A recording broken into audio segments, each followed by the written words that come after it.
Départemental de voile, Monsieur le Président Directeur Général du groupe Actual, Mesdames et Messieurs les conseillers généraux, chers amis. Le directeur de la base départementale, mon ami Franck Joly, m'a fortement recommandé de ne pas vous raconter l'histoire de la voile en Mayenne. Je ne vous parlerai donc pas, hélas, de François-René Charles Tréton de Vaugeois, né tout près d'ici à Marcilly-la-Ville, qui fut un compagnon de la Pérouse et qui mourut tragiquement avec lui à Vanikoro. Je ne parlerai pas non plus, tant pis, de Charles-Julien Fano-Lahorie, né à Javron, qui servit la cause américaine lors de la guerre d'indépendance à la fin du XVIIIe siècle. Je ne vous parlerai pas, c'est dommage, de François Pirard, né à Argentré, qui fut pourtant un des premiers Français à gagner les Indes en 1605. Ni de Charles Desnaux, né à Ernée, qui fut nommé vice-roi d'Amérique en 1694.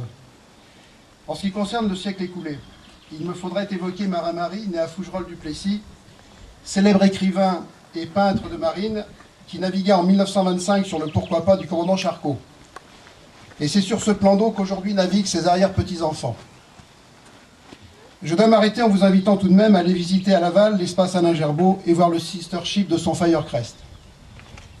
Ces quelques noms célèbres ne doivent pas occulter le très grand nombre de navigateurs mayennais, anonymes, simples amoureux de la mer que nous croisons avec surprise dans les ports de Saint-Malo, du Croesti, de Pornichet ou Pornic, pour n'en citer que quelques-uns.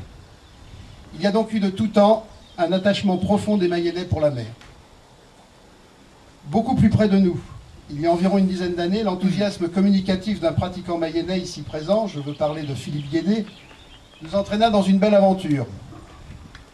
Comment du reste lui résister lorsqu'il entame le premier couplet du Forban? Avec l'aide d'une quarantaine de souscripteurs, du Conseil général, de la Direction départementale Jeunesse et Sport, l'achat d'un First Class 8 permit à ces amoureux et techniciens de la voile d'élargir à nouveau leurs horizons. Avec le bonheur et le succès que l'on sait, le Pégase de leur spi et le trèfle de leur grand voile sont maintenant reconnus et redoutés sur bon nombre de plans d'eau, ainsi que son équipage, en toutes circonstances, constitué, outre du barreur Philippe, de Sébastien Lair, Nicolas Mauger, Nicolas Bunou et Stéphane Leroux.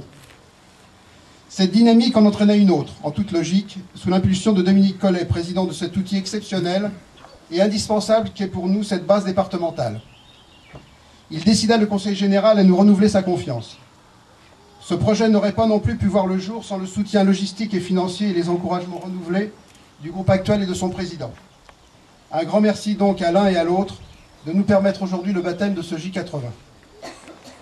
Je ne voudrais pas terminer ce propos sans rendre un hommage particulier à tous les bénévoles de nos clubs qui ont su donner depuis tant d'années le goût de la pratique de notre sport et ainsi permis à la Mayenne d'être présente dans des compétitions nationales et internationales.